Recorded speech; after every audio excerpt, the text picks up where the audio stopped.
Hey, everybody, welcome to Feel Better Doing Business, panel we put together of people who have different backgrounds, all related to games, but not uniquely only in games, about freelancing, about promoting your work, about charging what your rates are worth, about these different kinds of the business side of our creative lives, which are fundamentally driven by our desire to make something that's meaningful and important to us and to put our art out there and express ourselves, but also realize that in order to connect that to being able to reach more people, to be able to sustain that, to still be doing that 5, 10, 15, 20 years into the future, ways of going about that, they're a little different than just doing the work, than just making the piece, which we know a lot of folks out there got a great handle on the craft. In hearing how we talk and reason about this, you might want to work with one or more of us directly. That would be awesome. We're going to have a form you can use to sign up for that or contact us for more information. But also just that in the information we're going to try to untangle today through some questions that are common people kind of making this jump into doing the business side and feeling better about doing the business side more productively and successfully. The hope is that you will maybe find some inflection points, some course correction things that literally for the rest of your life will be one less hang up, one less hurdle, one less tangle holding you back from reaching the next level in your thing. From your work coming together, reaching more people, earning what it's worth, having a bigger role in people's lives, all that's going to happen from feeling better doing business. So without further ado, let's get around some quick introductions to who else is with us on this panel today. Hey everybody, I'm Ryan Ike. I am a freelance composer and occasional sound designer in indie games, and my main focus is in helping other creative freelancers, so people who work in audio like me, people who are artists, environmental designers, writers, any kind of creative freelance work, helping people who do that do it effectively, do it for more money and less work, and do it in an emotionally sound way that keeps you sane, maintains your free time, maintains your connections to friends and family, and doesn't allow it to kind of take over your entire life. So the things I tend to help people focus on are finding clients and keeping the good ones, being able to make not just a living, like scraping by, but a comfortable living freelancing, working on projects that you're passionate about, and doing so in a way that is emotionally sustainable, meaning you are able to kind of keep a sense of confidence and self-esteem about yourself. It's a very difficult thing to do sometimes when we work in creative fields as freelancers, or any creative field. And so how to kind of maintain both the financial side, the business side, the creative side, and then also the internal mindset of things, how to keep going in that sense. Gotcha. And even though I'm kind of playing moderator role, let's use gig rules here for intros. So whoever you want to throw it to. I'm gonna go clockwise for me. So Julia, why don't you go Oh, next?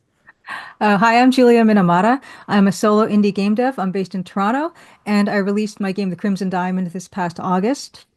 I suppose my focus is really helping people to create what they want to create in their space of time that they want to, how to have that freedom to have your own voice in the industry, and how to promote yourself and how to build your community.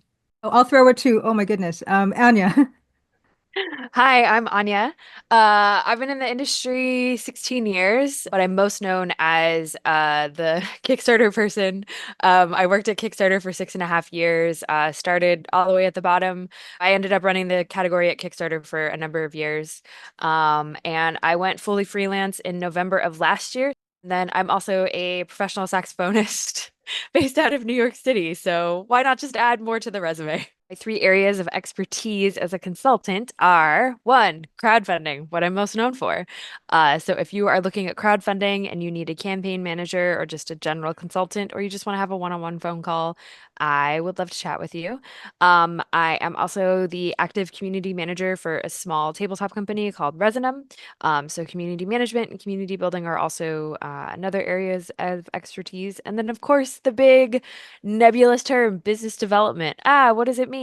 It really just comes down to business strategies. So, cool, I have an idea. What do I do with it? Should I do crowdfunding? Should I not do crowdfunding? If I don't want to do crowdfunding, what can I do with this cool idea? Let's chat. I want to help you. And Chase. Hi, I'm Chase Bethia. I'm a professional freelance video game composer. I've worked in the industry for 13 years. I've shipped over 25 games in that time. So my focus is mostly just kind of get people to understand how to leverage opportunities that you've had in other spaces to get more visibility and build your brand. And I'm Chris DeLeon. What I'm most passionate about is helping you see through to the finish line, to release the passion project, thing that's most important to you, the way you think it ought to be done, retaining control over that, finding a way to balance that responsibly over time, long term, right? These things don't happen very quickly. But that's also because I've got a best-selling, highest-rated course in project management for keeping a long-term goal on track to nail a deadline. So you can be with confidence certain it's going to release this summer or the end of this year, or heck, 2 months from now, working backwards from that, staying on track for that, help you build that plan, help you follow that plan, and integrate into that plan the right kind of promotion, the right kind of testing for traction, the right kind of things we can do to stay realistic and grounded, to make sure we're doing the work to not just do great stuff that nobody sees, but getting it out there, getting it in front of people, getting people to benefit from it or to enjoy it. Whatever you're trying to pivot from, maybe you've been doing it for free for years, or been giving talks or writing articles or doing tutorials that were free, trying to pivot into how to do that as a commercial lens. I'll help you figure out how to strategically approach that on a time that makes sense for you without losing control or giving up. What is most important to you about it so you can maintain your enthusiasm and passion for it all the way through to when it becomes a reality.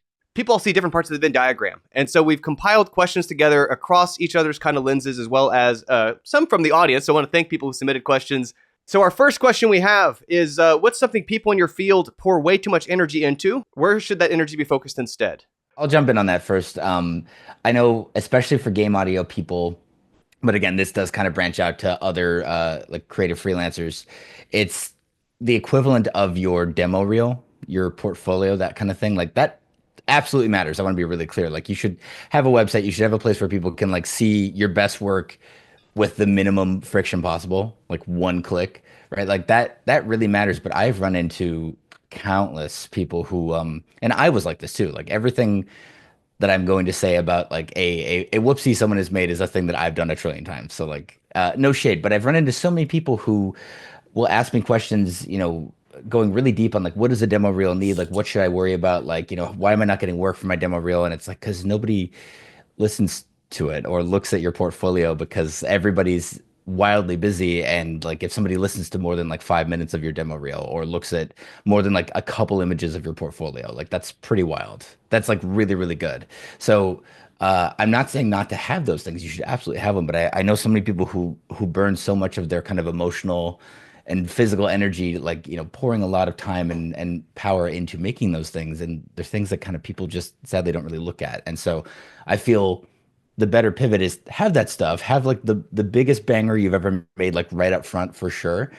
So if people actually spend those 5 seconds looking at it, they're going to see or hear it. But then pivoting that energy into meeting people and to going to local meetups and to going to, you know, the big national kind of game conventions, that kind of thing. It's games of your space. You know, being the person that people think of when they think of the kind of stuff that you do, that's what you want to be focusing on. And then because the portfolio comes after, if they're actually thinking of you, they're going to be like, I wonder if they'd be good for this. Then they will be clicking on your stuff and listening to your work, viewing your work. It's a thing to kind of seal the deal. It's not something that's going to get you work. And I think people, including me, when I was starting to get that kind of reversed. Like to weigh in. Well, this might be kind of a weird way to come about this, but I find with indie game developers, what they're pouring too much time in is actually working on their game and not doing the other stuff that's really needed if you're trying to launch strong.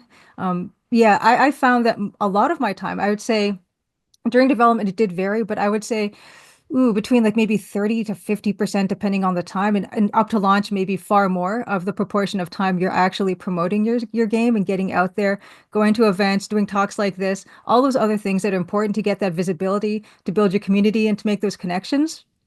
I it's interesting because my game took a long time to make, and part of the reason it took that long was because I was doing all this other stuff. But I do think it's really important to consider not only for this game that's in front of you that you're going to launch, but also after the game's launched, you're still going to exist as a person, and you're still probably going to want to be in the industry. And if you've promoted this project that you're really passionate about, it could lead to other work collaborations. It could lead to actual, real friendships and things like that. And I think that's what, you kind of need to take the long view of these things where it's not just the project that you're currently promoting. It's going to be for the rest of your time as a game industry professional. Chase or Anya, anything you want to add? I think that was answered perfectly by everybody. Awesome. I'll even sneak in there a little bit, and it's a version of the same kind of question, but it's basically, I see a lot of people who will kind of, I think of it as retreat to the core skill set. So if my background's mainly engineering, like I have a comp sci degree, anything else I do, I'm not as good at it, and I can feel I'm not as good at writing or doing videos or networking or whatever. And so I go back to my comfort zone of like, well, I can solve a lot of engineering problems, and there's no way to solve enough engineering problems to make up for not doing marketing, not doing planning, not doing production headset, etc. Whatever it is. And I've seen the same thing from folks who are core artists or heck, core marketing side, not working on their game instead. just we find ourselves kind of like, there's my comfort zone, what I'm good at.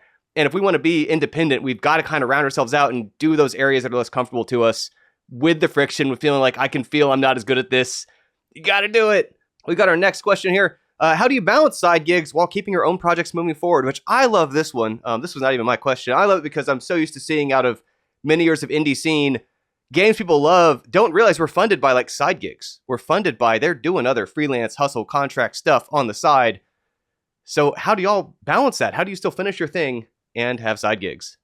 Get this idea out of your head that if you devote your entire life to this one thing that makes you a true artist, like, no, that's nonsense. I know people that do like side gigs in the sense of like they'll do holiday, like they'll be a holiday gift wrapper for the holidays, right? Because it'll be able to bring in enough money to just be able to sustain. There's no like value judgment, there's no negative connotation if you take a side gig and whatever that is in order to make sure that your art is at the best possible degree as it can be. And I would encourage you that if you find yourself in spaces where people are demoralizing you for taking side gigs, um, it's time to reevaluate what those relationships look like with those people. This past year, I did my consulting work while I was touring. So I did a big tour in May. I was touring all over the East Coast and the Midwest, parts of the South. I did a big tour in September with Gogo Bordello. We opened for Gogo Bordello for a month, and we opened for NoFX a handful of times. Like we had this incredible year just as a musician. It was amazing. But while there's certain time frames where it's like, well, I have to be on stage in order to sound check. Okay, great. Now I'm gonna go backstage where, people are like doing whatever they want to do. And I'm on my computer sending emails, or I'm taking meetings, or I'm taking calls. Then I go on stage, I get off stage, I check my emails.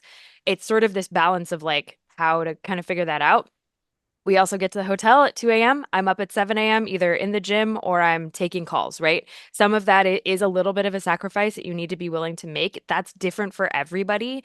But for me, it was sort of doing these sprints of like, okay, I know for a month this is going to be a lot, but I also know that I can sleep in the van. I can also like update any sort of social media that I need to do as a community manager in the van. And it's about sort of like balancing out and finding what the time management is all for those specific things. I do not subscribe to this idea that there's 24 hours in a day.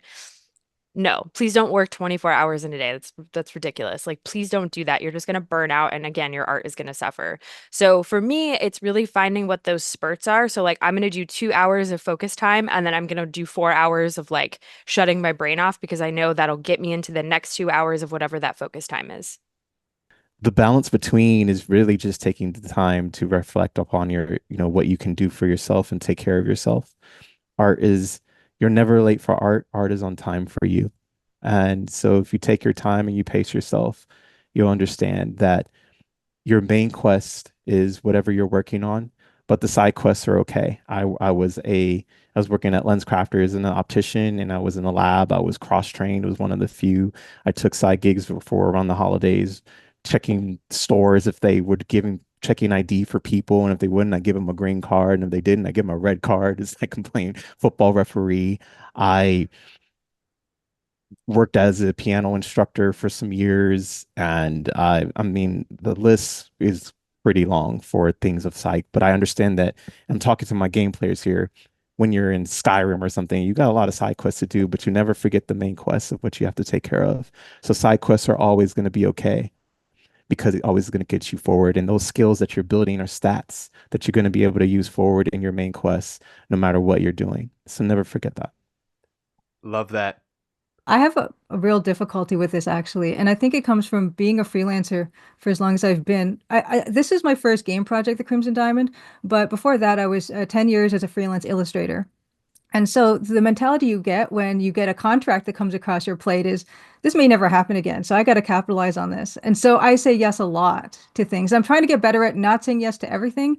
But when I get a contract, then that is on the forefront and my thing's on the back burner. And that's another reason why my game took as long as it did, is because of marketing and promoting the Crimson Diamond, I got the opportunity to, work on three games that launched: Space Warlord Organ Trading Simulator, Witch Stranding's Recommendation Dog. I did a bit of cultural sensitivity consultation, some narrative consultation. All of that came from promoting the Crimson Diamond. And yeah, my work kind of would be shoved on the back burner, and then I would come back to it when I was again freely available. But yeah, it did help because yeah, the money you get a bit of money coming in, which means I could do what I wanted to do with my own project. I could self-fund it. I self-published it. It did make everything take longer, but it was really worth it in the end. I only was working really full time on my game for the last 2 years of its development, and it was in development for more than 6 years. I'm really glad you brought that up, and it's a common point to really kind of my focus too, which is basically the part of why to me that balance is so important, because the alternative, right, to balancing side gigs and your main stuff is, okay, well, wouldn't it be great if I could spend 100% of the time on this because someone else is funding it? But the reality is, and I've seen this happen early in my career at a startup, seen it happen with early indie games, seen it happen in various stages of my life, where whoever was funding it was in control. I lost control of the thing, and suddenly I was spending 100% of my time on a thing that wasn't why I was doing it in the first place. And that the only way to keep it on the track for how I think it ought to be done, what I think ought to be done, the way, for who, was to find a way to balance of like, well, I guess that means that right now for a while, it's 40% of my week working on this thing that I'm most passionate about. What do I do with the other 60% to sustain that? I feel like Chris, you and Chase both really touched on, my experience as well as also as a musician, where the creative lifestyle is just cobbling together a bunch of stuff that kind of approximates a single career. And so I also taught piano lessons for a long time. I took like composition commissions and that kind of thing. But also, just like worked at a drugstore, worked at a grocery store. Like your side gig can be kind of tangentially attached to your space that you want to be working in, or it can be completely separate. You can be driving Uber or something. And I think the big thing that really helped me with balancing a side gig and the thing I wanted to be doing, that main quest that Chase spoke to, is putting a cap on my time spent working on my kind of main quest, the thing I really want to be doing, and being strict about it. And the reason for that is because if you're working a side gig, it's usually because you need that support. So that's the thing that has to kind of take precedent. If you're working in a grocery store, for example, like you can't control those hours really. You have to kind of do what you got to do. And then the time you have left over is your free time, your time to do chores, live your life, and your time to work on the thing you're passionate about that you want to kind of build. And the problem is that when you just have this kind of pool of remaining time outside of your side gigs that support you, it can be really tempting to let, I need to work on my art. I need to work on the thing I care about. And it can spill out into everything and kind of take over your ability to sleep, to get, chores and like get things done, to build community, to make friends, to have any kind of semblance of a life at all. And society loves to paint this picture of like the starving artist who is like, teaching piano lessons or whatever all day and then comes home and like doesn't sleep and like works on the thing they're passionate about all night because the love of the art like fuels them. And I hate that so much because like I want to go to bed. I'm so tired. And so I think a very important thing is to like what I eventually did was put a cap on it and be like, I have 3 hours on Wednesday. That's a day I can devote 3 hours of time to like writing music, working on my composition career. When I hit that 3 hours, I have to stop because I need time to like eat a proper meal, go grocery shopping, have time to like veg and like relax, like restore myself in any way, and be really strict about that cap, not let it spill out. And you can have a chat with yourself every now and then and like adjust the cap if you have, your time that you can devote to that thing changes, but like set a box to put that passionate time in and like try to keep it sequestered in that box so it doesn't spill out and just overrun the rest of your remaining life outside of your side gigs. We've got our next question, which I think is an excellent one. Why do some people shy away from negotiating? Which is so core to why I'm arranging this first place. I'm glad the question came up. People feel like it feels braggy. I run into that a lot, but like there are so many people who are like, well, I don't want to have to like push for myself. I should just kind of like let my work speak for itself. And then the person will offer me something that is commensurate with the work I'm providing. And it doesn't work that way. And it's even with well-intended clients, like people who aren't like out to, try to screw somebody over or anything like that. I'm just saying like it is the thing where I run into so many freelancers and audio people that I talk to who are like, well, if I make really good work, won't that just like command like a price and like a good deal? And it's like, God, that would rule if it worked like that. But no, not at all. And so I think a lot of people just feel like they don't. There is still this mindset with so many folks who feel like if they stick up for themselves in a negotiation and they kind of like, are aggressive and confident with asking for what they need or even asking, for more than just what they need, but what's going to make them comfortable, what's going to make them do better work because they have more space and resources to play with. There's a part of their brain, and again, I do this too. It feels like, but isn't this kind of braggy? Isn't this arrogant? And it's like, no, you're just advocating for yourself. And this is what's expected of you. You have to come in at a confident position where you're asking for enough that isn't just the bare minimum so that you can kind of scooch down and come to an agreement with somebody. If you come in, you know, going, I'm just going to take the first offer they give, the first offer they give is not going to be that beneficial to you usually. Like even again with a well-meaning client, like you need to come in with space to negotiate down. And I think so many people are like, well, aren't I full of myself if I do that? It sounds silly, but like I've run into so many people who feel that way, and it's like you're not full of yourself. This is just the deal. And especially if you're new to a creative space or a freelancing space, it's not a thing we do a lot. You don't go into like a coffee shop and negotiate the price of your cup of coffee unless you're like a weird jerk, like you just pay what it is. So it doesn't come naturally to people, and so they feel off put by it. Like, oh, isn't this gauche? And it's like, no, it's just part of the deal. It just takes practice. I got to jump right in after Ryan because he was thinking of the exact example I was going to use Starbucks in terms of, yes, you do pay for that price, but you do have sometimes points and gift and other things that come with like certain discounts for things off. And that's a negotiation that they're doing with you. You have an option to buy into that, or you have an option not to. So if people would understand and remove the fear, remove their emotion, and understand business and then it's a very hard thing to separate, but the more knowledge you educate yourself in terms of how businesses operate, looking at examples like Starbucks and seeing just that small angle, whereas in, yes, this is the price, but also seeing the other thing of like, well, why is the pumpkin spice latte 15% off today or something like, or those small discounts wherever you shop from.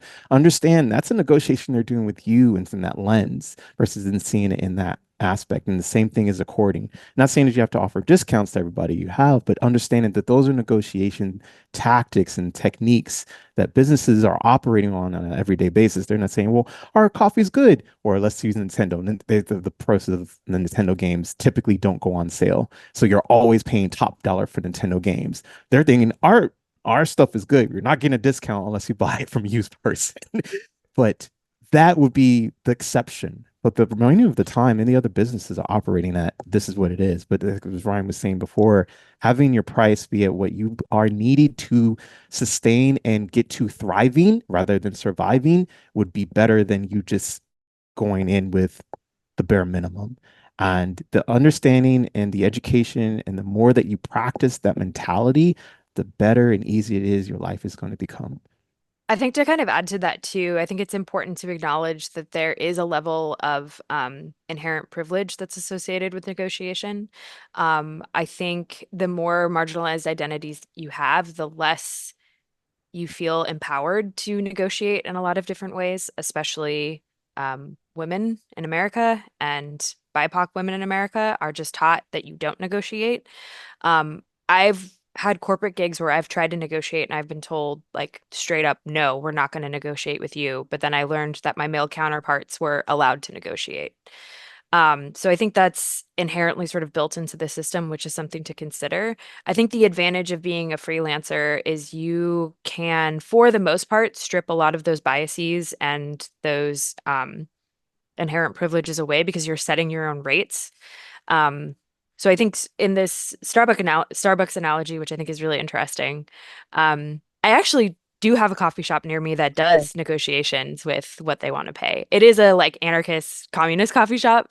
So they have a suggested price, but they're basically like, look, pay whatever you can, quite frankly. Like for just a cup of coffee, it's kind of pay whatever you can. For the more sort of like bespoke coffees, right? So the fancy latte, vanilla, whatever it is, those have a set price and they're not cheap by any sense of the imagination, but all of the money that you're paying, right? So if I'm paying $8 for like a fancy latte, I also know that I am paying for healthcare for the employees of that company. They're very like transparent about where that money goes, right?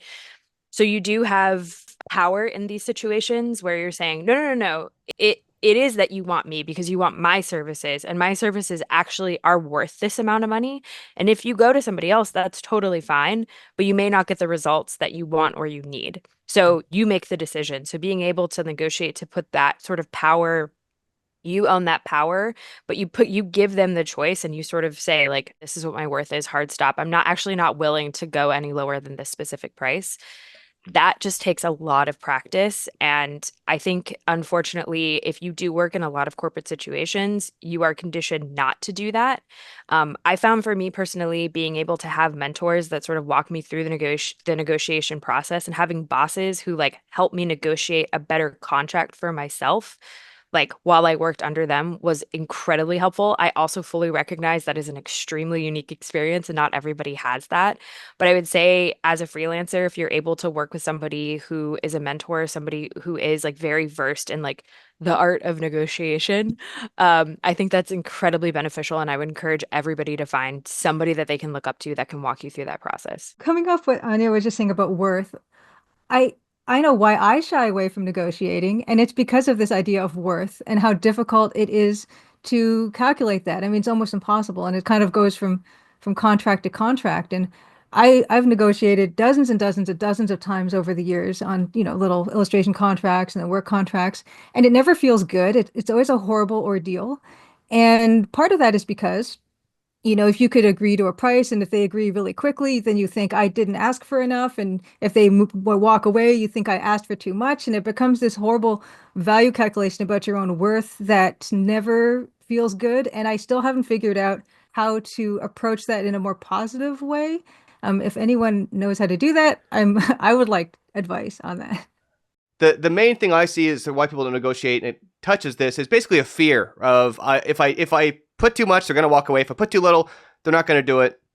So I just do a kind of an ABC tier thing, right? It's like, okay, well, because what I'm not going to do is do work where I'm getting paid $4 an hour. I want to do work that would be, worth more per hour to them.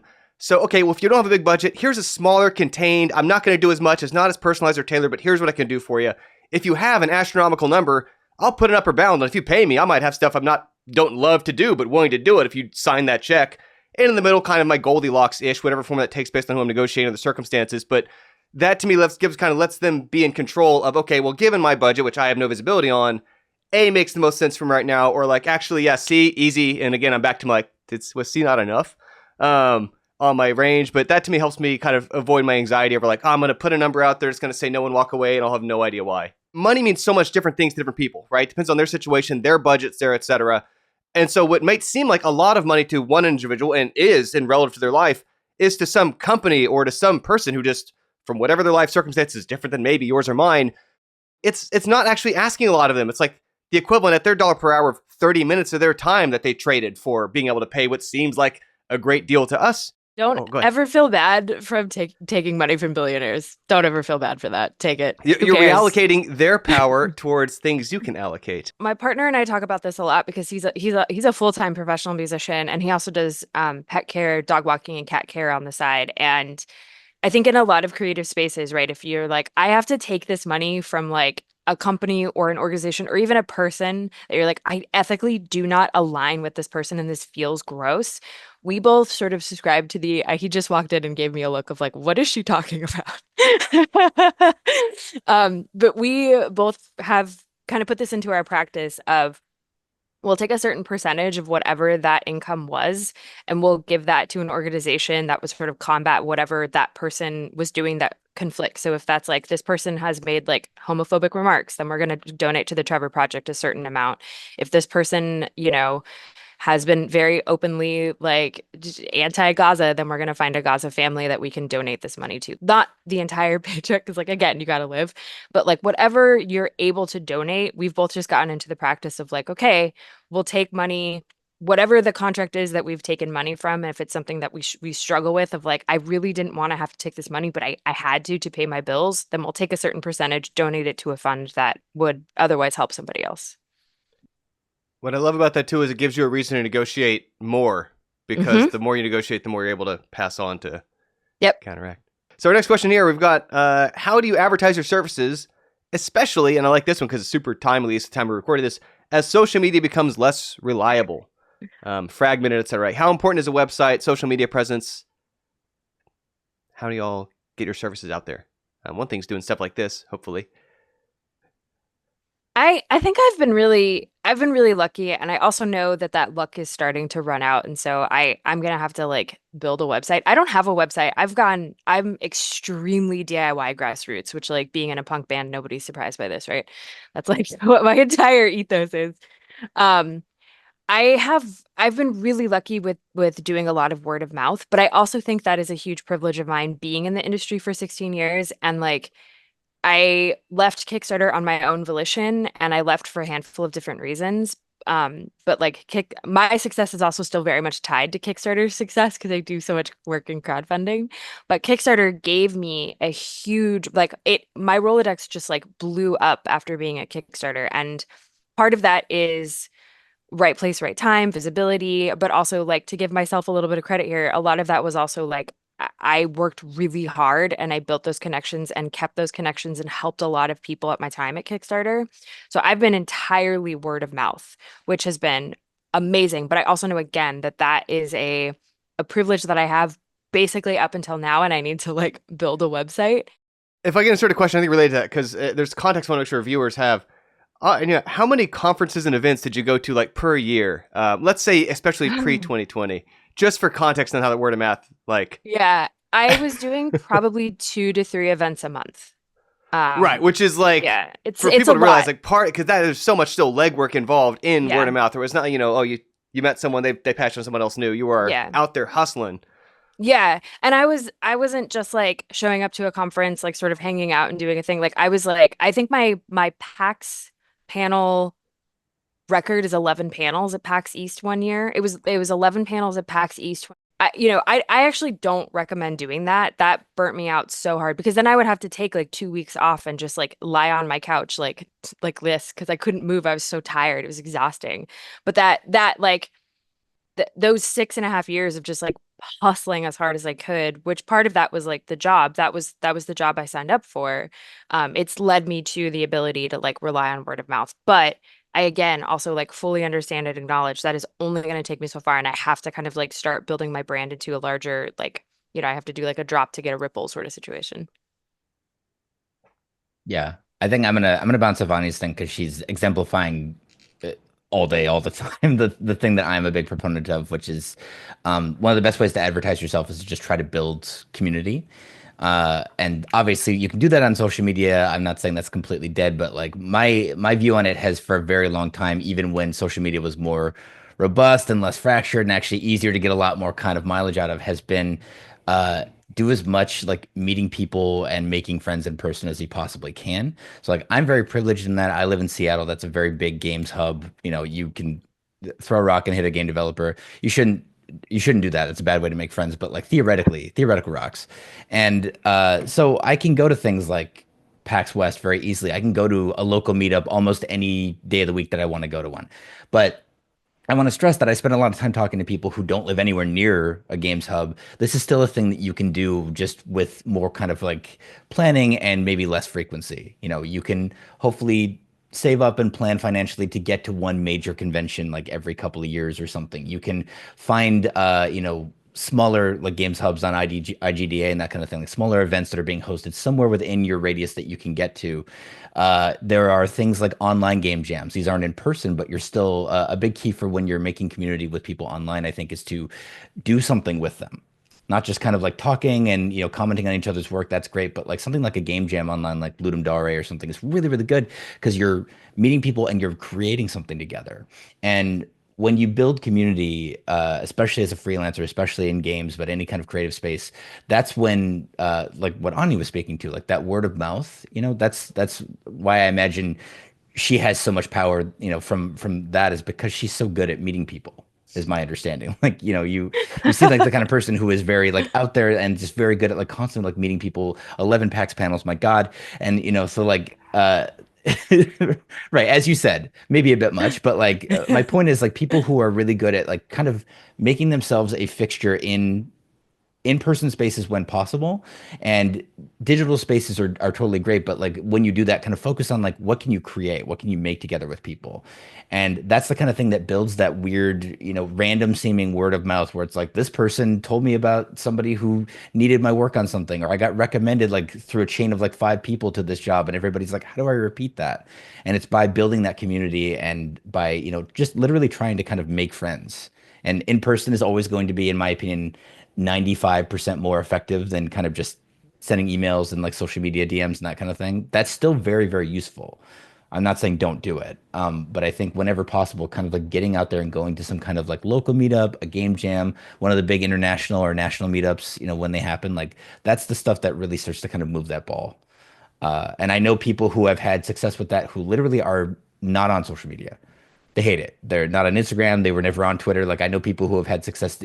I needed a little. I don't want to. I would love to be those people, but I think you can get a lot of mileage out of that just by like making friends and like kind of being a fixture where people remember your face and remember what you're associated with. In terms of, yeah, promoting yourself outside of social media, yeah, I do still do like the Blue Sky, the Mastodon, Twitter, Facebook. I do all the stuff, but one that I found that's been really helpful for me outside of social media is I live stream on Twitch. I've been Mm. doing that for the past 4 years, 5 years in March, next March. And it's been great because what it's done for me is I've not only built a community from my own streams, but I've found communities on Twitch that are people who are excited about my game, who are interested in playing it on launch. And that really helped with visibility. And I made real friends on Twitch. And that's an example of, even though it's online, I was able to connect with some people on Twitch who were also happened to be local to me, and then we got to do our own little meetups. That was a really great way to have just making incredible, actual, genuine connections. And the thing about Twitch that's interesting is I would also put my videos up on my YouTube channel. And what I think is really helpful in that case is people kind of do get a sense of what you're like and maybe, what kind of person you are and who you'd be to like work with and stuff, which is very important information. Like there's literally hundreds of hours of me just talking to myself on my streams and interacting with chat. And I think that can give an idea of if someone wants to maybe work with me, they have this resource they can just go to and see, oh, well, what's she like? I collaborated with my musician. We did most of the music live on Twitch together, 40 plus minutes of music. So you can actually see how I would work with somebody just in real time nearly. And I do think that was a really valuable way for people to get an impression of what I'd be like, but also for me to bring people to my streams. That we get about between 50 and 60 people once a week, and we have a wonderful time together. And it's been a really great social outlet. And no coincidence, it started in March 2020 because that's when COVID lockdown started. And that's one of the reasons we started doing that. I've been streaming on Twitch for 12 years. I've done 50 talks in 2 years.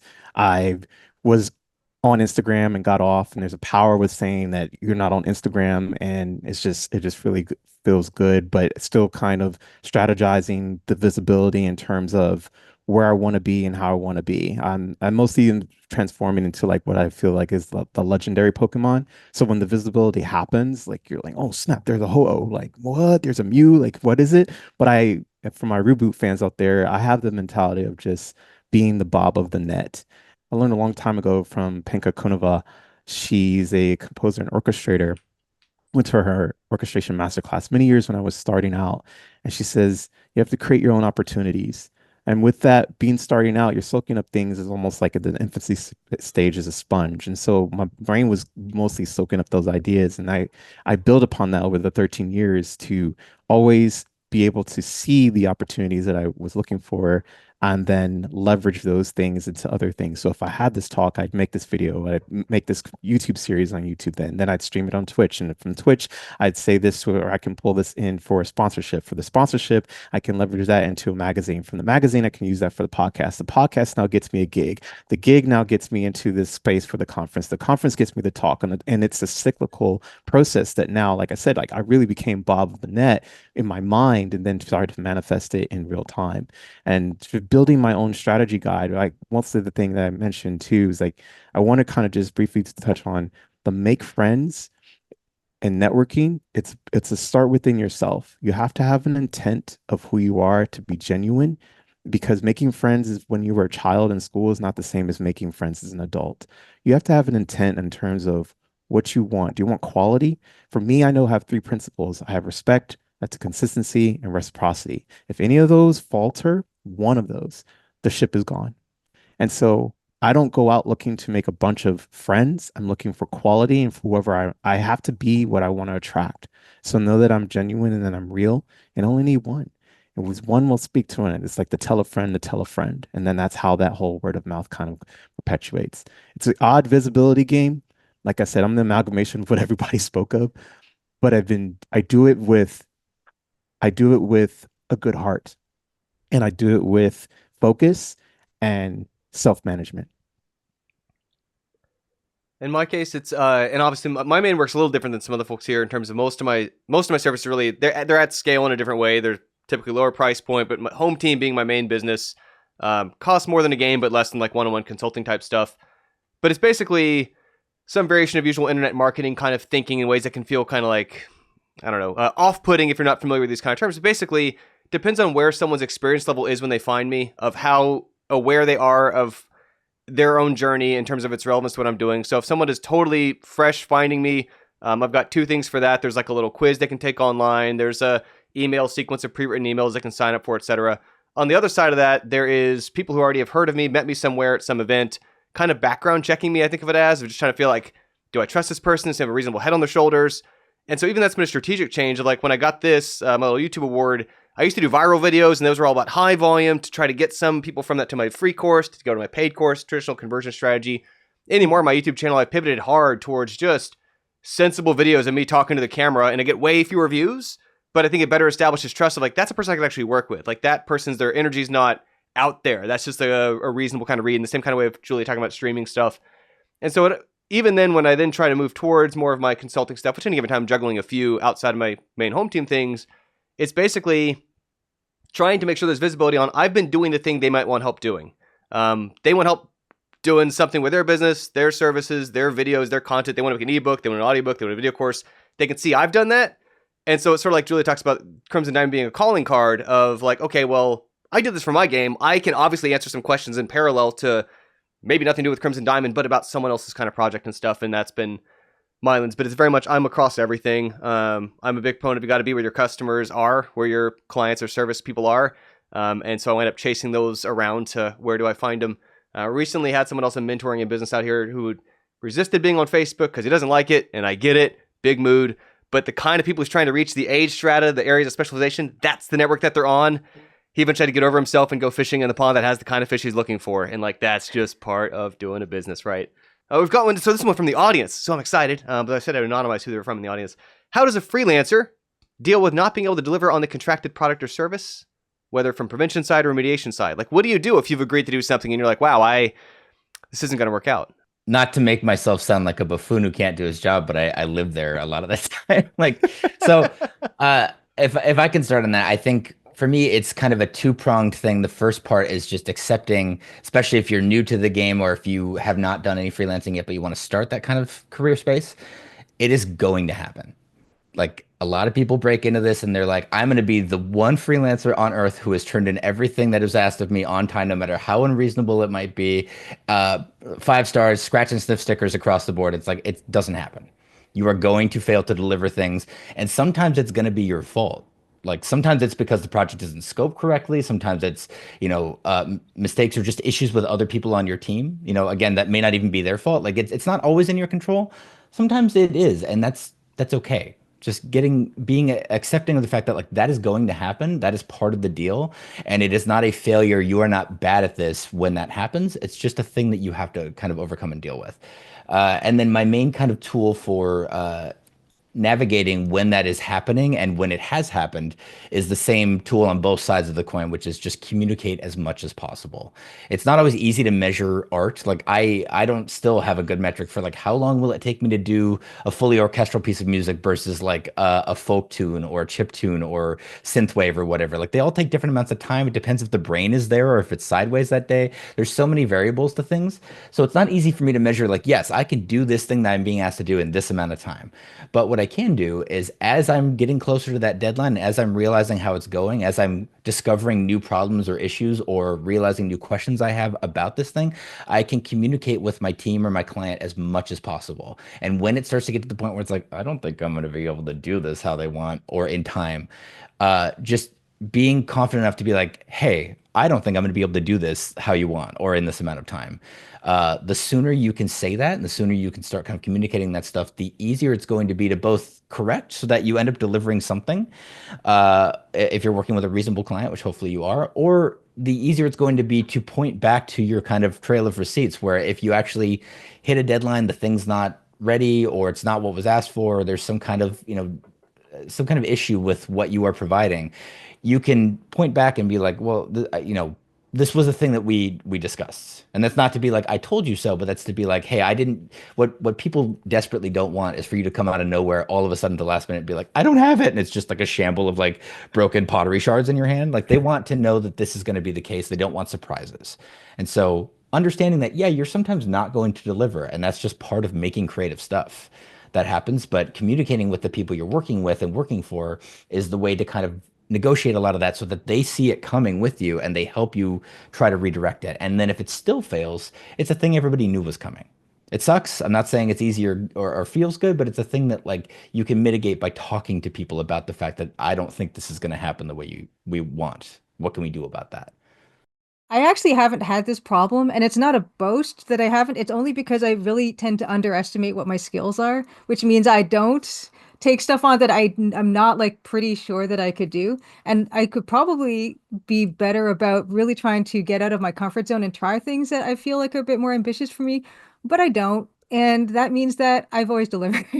I love that because it is an option to basically, accept targets you can hit. And like, that's a perfectly fine strategy. Be like, well, I'm not going to risk that. Sensible. And I also like that because I am the opposite. I come from the school of thought of all sign up deals I'm 85% sure I can nail. And then figure out the 15% as I go as part of my growth strategy, my learning, my throughout. We made launch titles for iPhone. We were the first like round of stuff in the App Store. We were using stuff that like no one had written code yet for true type fonts on the phone, OpenGL on the phone, rigid body physics on the phone. We're like, we're going to do it. Let's get them.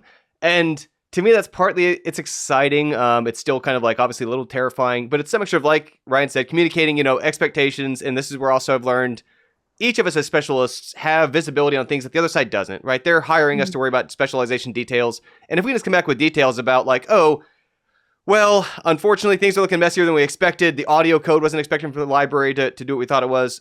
We could either make these compromising trade-offs and still hit the deadline, or if we could either extend the deadline or budget, here's how else we could do it. And it puts at least a decision in their hands of like, you're still steering this car. I'm just the advisor in the back of the plane being like, heads up, weather's doing this. We wish it wasn't. How do you want us to handle it? And it lets them kind of make that choice. It's also where it can kind of perk of freelancer as opposed to employee.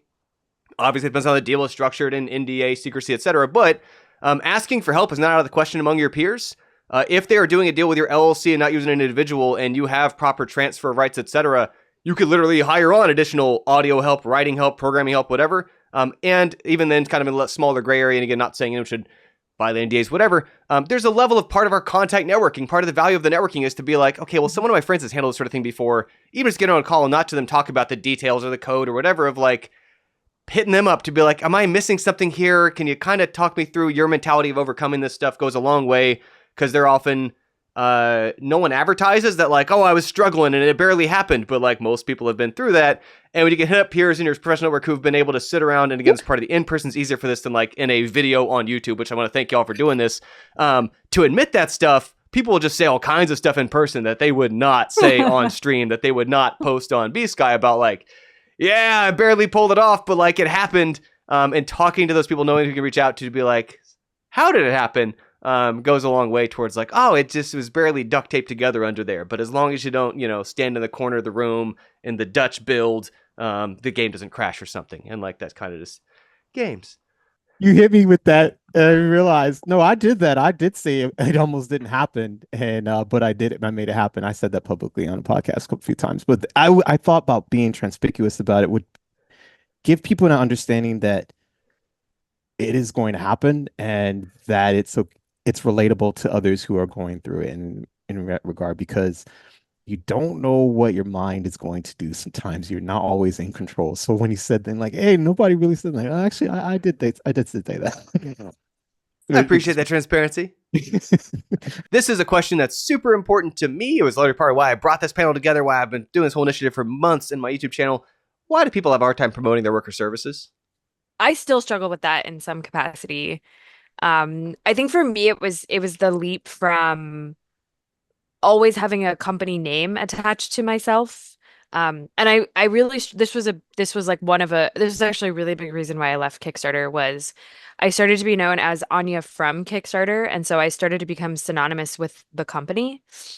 But it started to become this weird thing where it was like it was my personality, and I was like, "Ooh, this isn't good, right? Like I can't this is a really unsafe place for me to exist in, just like mentally, quite frankly."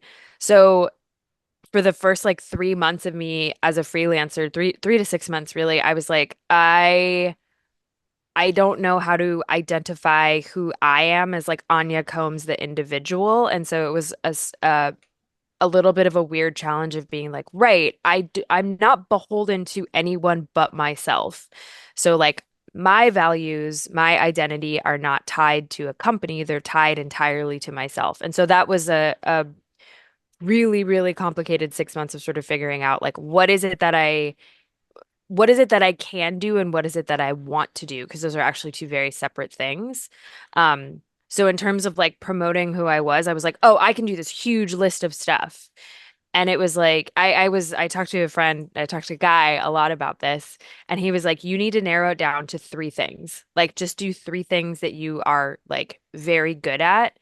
And when you're in those conversations with people, sort of like put in that you're able to do other things, but you need to be individually good at these three things. So it was like scaling back, like I have, I'm great at all these soft skills, but these are the three things that I'm able to do.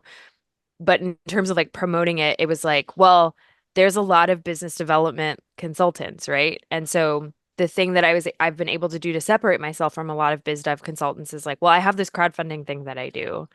Um, which like I'm an expert in. I don't necessarily want to be known as the crowdfunding expert, but also like, I mean, I got bills to pay. So like it's all good.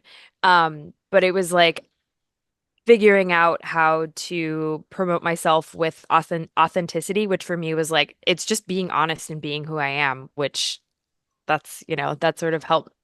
It was reminding myself that me being authentic is the reason that I was able to be successful at a company, and there is no company that can take that away from me.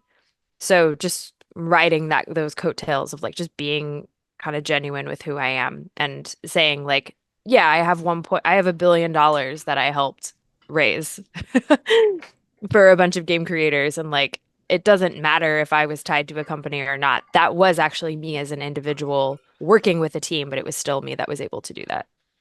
Anya mentioned authenticity being really important, and I kind of want to speak to that too, because that pertains to my view on this. I think a lot of people struggle to promote their work because it's this horrible like chicken egg curse where uh, at least a lot of the folks I've talked to and kind of help with this are like, I don't want to promote my work because my work isn't good enough yet. My services aren't completely like perfect. I don't know how to run a business perfectly. My music isn't, flawless, whatever it is.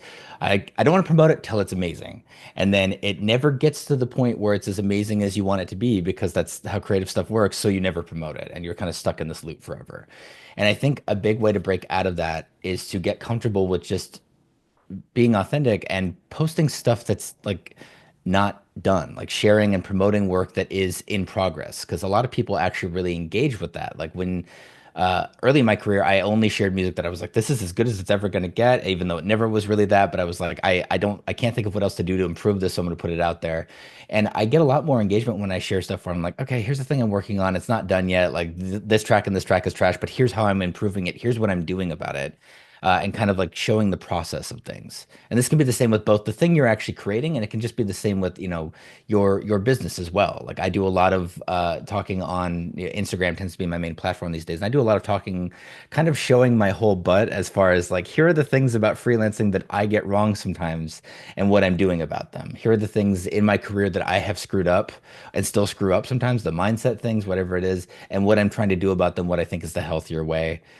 to handle them. And I find that I get a lot more engagement and actually have a lot more success in promoting myself and my work when I'm willing to, instead of try to kind of put this perfect veneer on everything where like I totally know what I'm doing all the time, everything I make is great and completely contained and da da da. Being more confident and just being authentic and sharing the process of things, both the process with my growth as a person, my growth as a business person, my growth as a musician, whatever it is, like being comfortable just sharing the process of building that stuff because people identify with that, and it doesn't.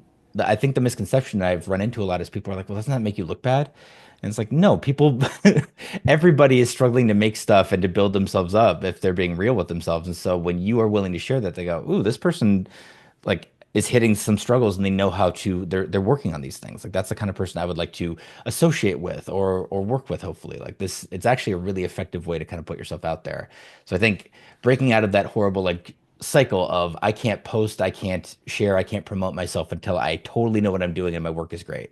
That's we never get there. So I think being comfortable sharing things that are kind of half formed or that you're working on and just being targeted in this is what I'm doing about it. This is how I'm trying to solve that problem, even if you don't have the answers yet, can be really, really effective. And people respond to it because again, it's hopefully if you're coming from a place of authenticity, that's what connects to people.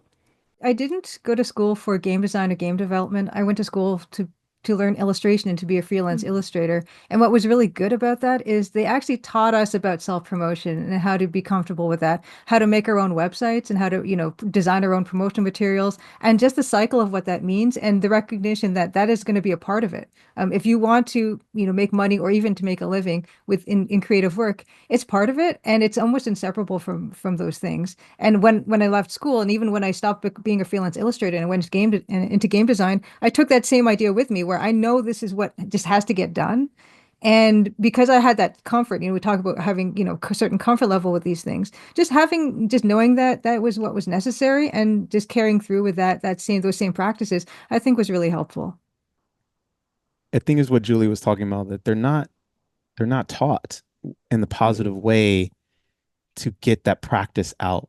You gotta, like, the thought that's forming with me is that if you could just probably role play with some of these people and start with why, ask them why first, get to that part, and then working through the why in an actual practicing form rather than just by themselves, so they can see what the feeling is, what's going on within their body. Then they can decide, okay, yeah, this feels good or this doesn't feel good genuinely. And they need to probably figure out a way to take steps to hire someone to help them promote and champion them, because not everybody has it in them to be practiced, to learn and get to that space where then they will become that comfortable person to promote themselves. Sometimes they need an extra person to be that on the team, and that's fine too.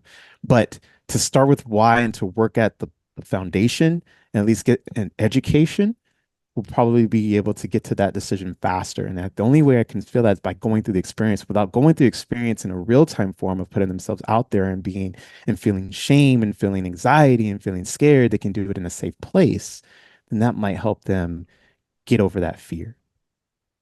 Yes, but and again, it's part of why I was so glad you're willing to join us on this group, because I almost only half jokingly, but every time I open LinkedIn, Chase, you've posted a podcast you've been on, an award you're getting, a thing you're done, a show you're working at, etc. And because I'm connected to so many other creative folks, game industry folks, educators, etc., I know other people who are kind of making the circuits who aren't posting about it. Like, you're doing it, and you're also having just no holds back about, like, look at this cool thing I did, look at this cool thing I did, and all of us are so happy to see it when our friends are doing that. And I think some people get in their heads like, oh, am I bothering people? Am I being annoying about it? It's like, no, we're all like really celebrating for like, look at this cool stuff the cool people I know are doing. It's a positive. And that for me has been part of my entangling. Honestly, it's been gathering. We think of like testimonial review gathering as part of like, well, it's a sales thing for the sales page and for the sales copy. But also it helps me when I see and hear that my things, my work, my home team group, my services, my audiobooks, ebooks, video course, whatever, have actually like helped people substantially. I'm like, oh, then I'm doing a service to make more people aware of this thing that people are actually really happy they did. And I'm helping those folks to get in front of them.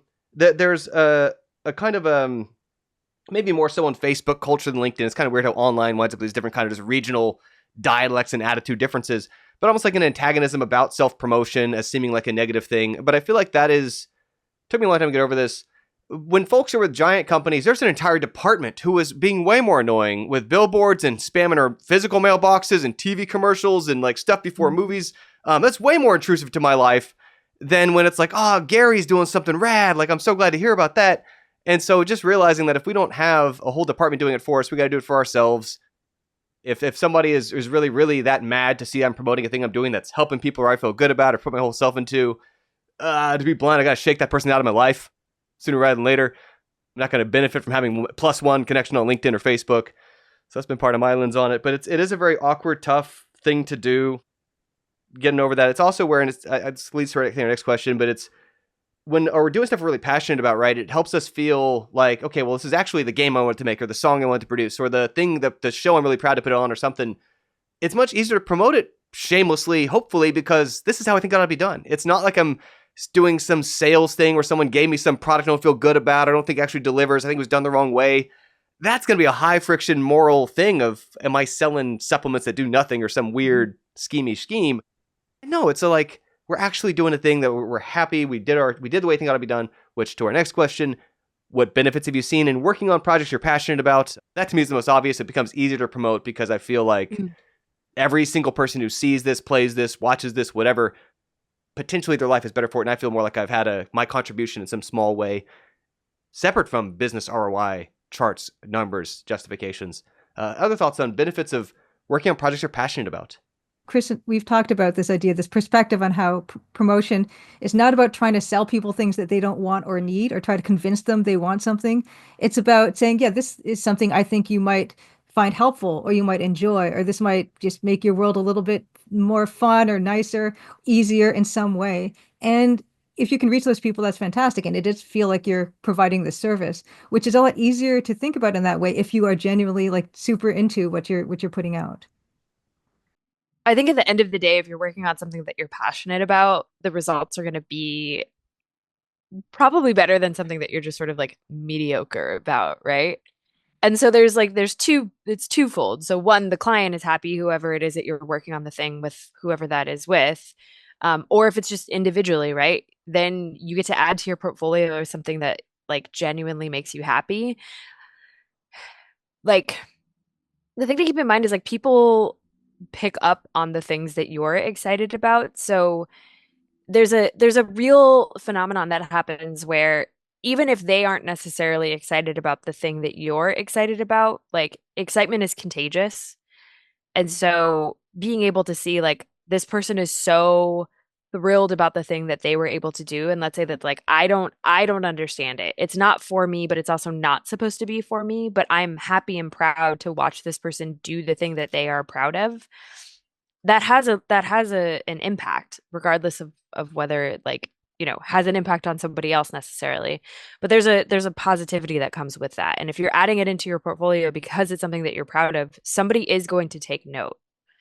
So I think the advantage of working on something that you're passionate about is it's only going to create more success for you in the long run. Yeah, I concur with Anya actually, as you saying that brought a memory back to me that happened at MagWest in October this year, and I did another meet and greet with the autograph signing and folks, and some people that followed me on LinkedIn and responded. I met them in person for the first time, and many people even during that and after the concert saying, "It's like you're very inspiring," and I didn't realize the impact that I was having online to transfer in person once meeting them and to be hearing that. Because when you see it online, you see the comments, you think, okay, we're kind of conditioned now to be like, okay, thank you and cool that. When you shake someone's hand and you see their smile and you hear those words, there's a transfer of energy that happens and it does to your psyche. You're thinking, wait, all the hard work and isolation or days that I'm doing this and I'm all over the place and is actually emboldening and enlightening someone's life. That's really cool. And so it's like you said, it is contagious, and it gives a sense of other fulfillment that you're putting forth in the efforts that you give in every day and that you want to continue. Because I'm thinking, well, if that's inspiring to just you. I'm wondering how many other people I'm inspiring overall. And then it just snowballs. And positivity, especially within this industry, like we need more of that. And so you just become, at least in my mind, what I'm thinking is the new mantra is like turning from light to lightning.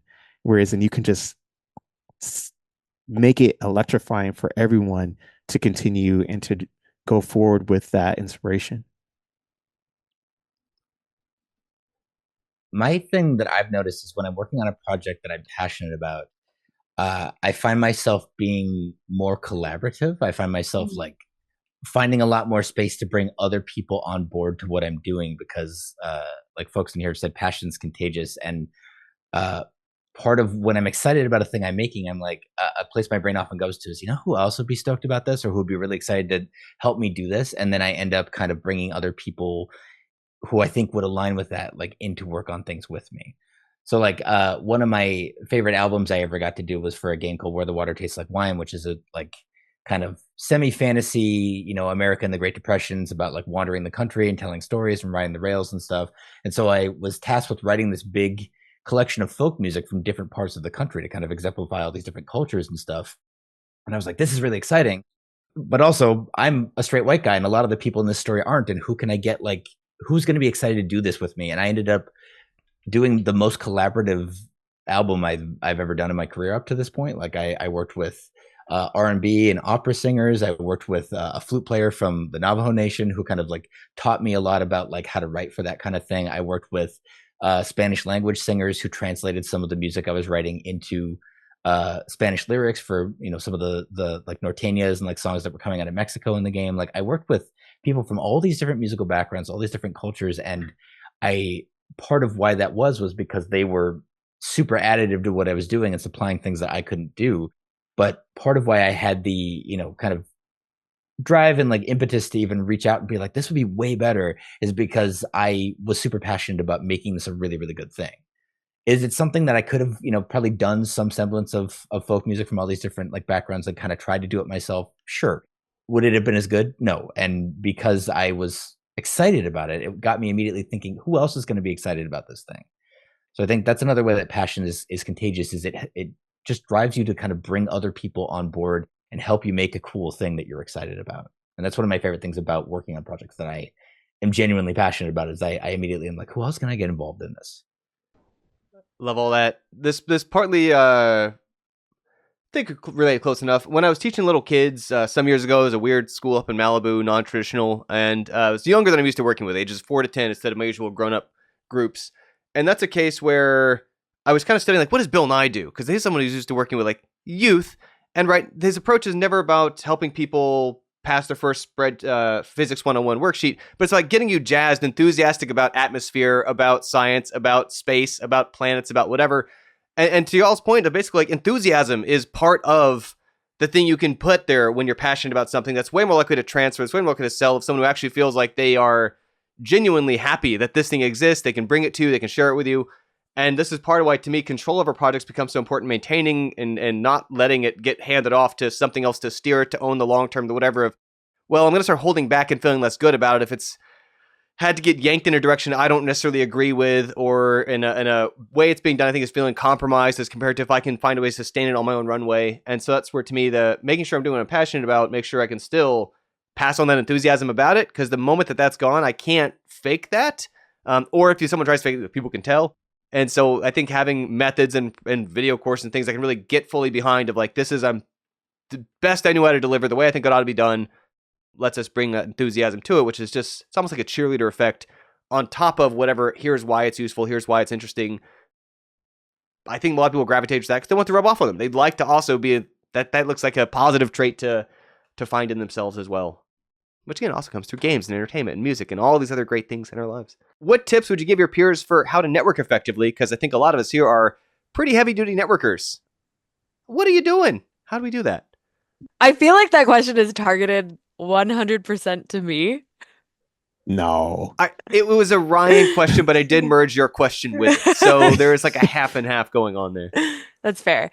I mean, look, I get asked to do a lot of like networking panels in the sense of like talk about how to network. And like We talked a little bit about authenticity earlier on. To be totally honest with you, I found one of the things that is extremely helpful for me is just figuring out what it is that other people want to talk about. We all have sort of an even playing field in these spaces, which is like we can all talk about games. And it does happen where it's like people are like, the only thing that I want to do is talk about games. I have no other interests. This is my entire life, and there's nothing else I want to talk about. And that's totally valid. I found that over the years that like the thing that I've been really successful at with networking is like kind of in light conversation, because I actually hate small talk, but in that small talk, like being able to kind of parse out like other things about people and being like, I'm actually more interested in that, right? And it could be something that I'm also like very much into, right? Like if somebody's like, I want to talk about punk rock, I'm like, let's 3 hours of your time, let's sit down, right? Or somebody's like, I'm really into cooking, like whatever it is, it can be anything. It honestly doesn't matter. And just like asking questions about what people's other passions are is one of the best ways to stick out in people's minds. Because the other thing to keep in mind is if you're at an event, if it's PAX, if it's GDC, if it's whatever it is, even in your local area, a lot of those game conversations, one, it's going to be the same conversation. It's just inherently going to be the same conversation. So two, how can you stick out in people's minds where it's like, well, we did talk about games in some capacity, but oh, right, that's the person that was like asking me the questions about this, or that's the person that expressed interest in the other thing that I'm interested in. So it's a little bit of an art and it's a little bit of a skill, but I would say like finding what people's other passions are and like asking them questions about what those passions are. I know we're reaching near time. I want to sneak in there. I've got three big things to me. It's basically, to me, the networking values in the hallways, not the stages. It's talking to people who attend these events, not people who are already up there. It's much easier to come up together than just to catch up to the CEO of the person who already sold their company. That's not how these things tend to happen. It's to not cling to the first person or two that they sit next to or that they find and then just follow them around. It's very natural. It's easy. It's comfortable. That said, even though quality is the goal, to me, that comes through quantity. Sometimes you got to meet lots of people to then figure out of those where we're really having great alignment, or maybe even a year later don't realize we're both in holograms, whatever, when you're watching this video. But the third part is also then is what part is possible is approaching strangers. It's very awkward, uncomfortable, takes practice. But if there's a table of people just sitting around, going and being like, hey, do you mind if I join you? And getting practice. And they sometimes will be like, we're having an important meeting. No, that's okay. You're in a networking environment. No one's mad you tried. Go ask somebody else. And so many of my long-term connections came from that have been like life-changing for me or people in my network. Those have been big things to me. Any other notes on networking before I know we got to wrap up soonish? I think Chris and Anya both nailed it. It said a lot of stuff that I'm very much in support of. So I think the one thing I will add that I didn't hear that has really been effective for me in networking is be the person who connects other people together, because people remember that. So not only showing interest in what they're saying and being brave about going up to new people, but oh, you do environmental art? I just met somebody over here who does that as well. Or a friend of mine has come to this event with me who I think you'd be really would get along with. Like if you're the kind of person who connects other people that you have either met at this thing. Chris is holding up a deck of cards right now that is other people's business cards they hand me. I put in my pockets. I'm like, oh, you mentioned you need someone to run your events there. Alex Supron's actually pretty good at that sort of thing. Exactly. Yeah. And you may not get anything directly out of it. It's not going to necessarily get you job offers directly, but people remember the person who helps them find people that they're going to connect with. It's like a really great way to both just do a good, kind, awesome thing. And it can be really effective networking as well. Mm-hmm. Yeah, I want to add on to what Ryan said about that. And in terms of boosting other people is cross promotion. I will have people on my stream, other game developers will talk about their game and, I'll get to know them. They'll get to know me as well. Of course, social media, of course, boosting, retweeting, all the rest of it. But I think it is really important to just get in other people. If you have friends who are also in the industry, people that you would like to get to know better, just say, hey, want to come on my stream? We can talk about, your project that you're working on. And oftentimes they're very happy to do that. Very, very much strategically and openly part of what this has been about, of each of us has different reach audience we can do, and hoping someone who's been following Chase or Ryan for years hears this and is like, oh shoot, I should actually, Julia speaks in a way that lines or Anya or me or whatever, vice versa. Chance to that collaborative overlap. Very much great thing to do. Again, helps everybody involved, making those things happen. So part of what got this panel together is so that we can try to help raise some visibility of our different areas, hopefully offer some benefits in terms of some different lenses that might be useful to y'all immediately. But also, we're in varying degrees making ourselves available to work with directly. So check out a link in the description for that. I'll be linking to pages where they are in respective control of how to reach them. It might be different for each, might be a page, might be an email address, might be a Calendly calendar. We will figure that out. but this is also because we don't know when or if availability is going to change. Terms might change. We're going to leave all that open. We're not going to cast it into a video. So that is part we've been doing here. Check out the link if you want more information about those or to reach out, get on the list, apply for working with us. Thank you for putting this together. I know this has been a lot of work, and I think I can speak for all of us in saying that we really appreciate all of the work that you've put into doing this. So thank you. Big love. Yes, Here. absolutely. Bye, everybody. Sign up to work with us. Check out the link in the description. Figure out availability and stuff. But we'd love to work with you all. Thanks for following. Thanks for having this chat, everybody. Thank you. Thank you so Thank you much. for having us and putting Yeah, this thank together. And we also want to thank you for joining us today. Even though this is the end of the video panel, our hope is that this becomes the start of a conversation. So whether or not you heard points today about raising your freelancer rates, about finishing your passion projects that may take a long time and involve juggling some side work to stay afloat, if it's about putting yourself out there and getting yourself promoted and coverage and that kind of thing, if it's about biz dev, or maybe you're trying to make that hard shift from doing it for free for years at a hobby or practice level to now doing it at a commercial level where you're really charging a real rate for it, or networking, keeping things on track to release. Whatever you heard from Ryan, from Julia, from Anya, from Chase, or myself, we would like to have the conversation keep going, right? A normal part of panels is that right after the discussion ends, people who were in the crowd come up and talk to the panelists. We want that to happen. That's normal. That's part of why we do panels. So find out how to follow up with us at feelbetterdoingbusiness.com. Each of us has a separate way to contact us, and we want you to because we want to work with you on the challenges we've worked through ourselves and we've seen our peers solve. We want to save you that time, want to give you a head start, help you build on the things we've figured out. Again, you can follow up with us individually at feelbetterdoingbusiness.com. We look forward to working with you.